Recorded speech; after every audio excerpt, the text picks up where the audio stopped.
Hi, ഇന്ന് ഇൻസ്റ്റാമാളിൽ ഒരു work കിട്ടിയിട്ടുണ്ട്. അപ്പോൾ അവിടെ പോവാണ്. ഞാനിവിടെ ഇൻസ്റ്റാമാളിൽ ഇതിനു മുമ്പ് വർക്ക് ചെയ്തിട്ടുള്ള ആളാണ്. ഇന്നപ്പോൾ റാക്കിലേക്ക് കയറ്റാനുള്ള സാധനങ്ങളാണ് ഇരിക്കുന്നത്. ഈ കാണുന്ന സാധനങ്ങളൊക്കെ ഇനി റാക്കിലേക്ക് പുട്ടവേ ചെയ്യാനുള്ള ഐറ്റംസ് ആണത്. സ്റ്റോറിന്റെ അകത്തേക്ക് നമുക്ക് ഫോണൊന്നും അലൗഡ് അല്ല. അപ്പം നമുക്ക് കാരണം സെക്യൂരിറ്റി അടുത്ത് ഫോൺ ഏൽപ്പിച്ചിട്ട് വേണം വർക്കിന് കയറാൻ. അങ്ങനെ എൻ്റെ ഇന്നത്തെ ഉച്ചവരെയുള്ള പരിപാടികൾ കഴിഞ്ഞ് പുറത്ത് ഫുഡ് കഴിക്കാൻ ഇറങ്ങിയ സമയത്ത് ഇവിടെയുള്ള വർക്ക് ചെയ്യണവർ പറഞ്ഞു നമുക്കിവിടെ പുറത്തുള്ള ഒരു നല്ലൊരു ബിരിയാണി കടയുണ്ട്, അവിടെ പോയി ഭക്ഷണം കഴിക്കാന്ന് പറഞ്ഞു. അപ്പൊ അവിടെ അങ്ങനെ പോകാൻ വേണ്ടി ഞങ്ങൾ എല്ലാവരും ഇറങ്ങി. കടയിൽ വന്നവിടെ കയ്യും കഴുകി അവിടെ വന്നിരുന്ന് നല്ലൊരു ചൂടൻ ബിരിയാണിയും കഴിച്ച് അവിടെ കൈ കഴുകി അവിടെ നിന്ന് ഇറങ്ങി.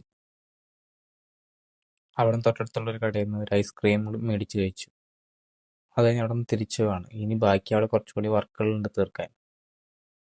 അങ്ങനെ ഇന്നത്തെ എല്ലാ വർക്കും കഴിഞ്ഞപ്പോഴേക്കും ഒരു 7 മണി. അപ്പൊ അങ്ങനെ തിരിച്ചങ്ങനെ വീട്ടിൽ പോവാണ്. സ്റ്റോറിലാണ് നമുക്ക് അങ്ങനെ ഫോൺ അലൗഡ് അല്ല, അതുകൊണ്ടാണ് അവിടെ വീഡിയോ എടുക്കാത്തത്. അവിടെ 2 ടൈപ്പ് വർക്ക് ഉണ്ട്. ഒന്ന് പിക്കറാണ്, രണ്ടാമത് ലോഡറാണ്. പിക്കറിന്റെ ജോലി ഇൻസ്റ്റാമാർട്ടിൽ ആരെങ്കിലും മറ്റേ ഓൺലൈൻ വഴി ഓർഡർ ചെയ്യുന്ന സമയത്ത് അത് കൃത്യമായ റാക്കുകളിൽ നിന്ന് പിക്ക് ചെയ്ത് അത് മറ്റേ PJ ഹോളിൽ കൊണ്ടുവയ്ക്കലാണ്. അവിടെ നിന്ന് അങ്ങനെയാണ് ഡെലിവറി ബോയ്സ് എടുക്കുന്നത്.